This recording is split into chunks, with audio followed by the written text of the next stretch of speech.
Bonjour à tous. Alors oui, je sais, la trouvaille d'aujourd'hui n'est pas très actuelle vu qu'elle remonte quand même à 2019. Mais vu le sujet, ne pas en parler serait dommage. Donc sans plus tarder, voyons ça de plus près. Bien sûr, après le générique.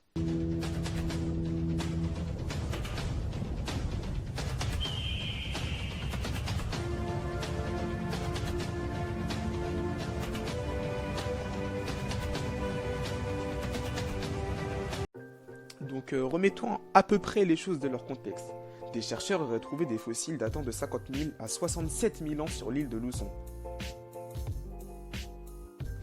Cette trouvaille a permis d'identifier une espèce humaine.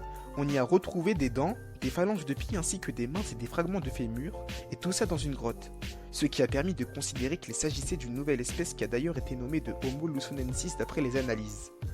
Elles ont également permis de démontrer des ressemblances, des similitudes avec celles des australopithèques. Pour ceux qui ne sauraient pas, les australopithèques sont les premiers hommes connus. Ils habitaient l'Afrique il y a 6 millions d'années. Ils sont bipèdes. Ils marchent sur leurs deux pieds, ce qui libère leurs mains pour faire autre chose.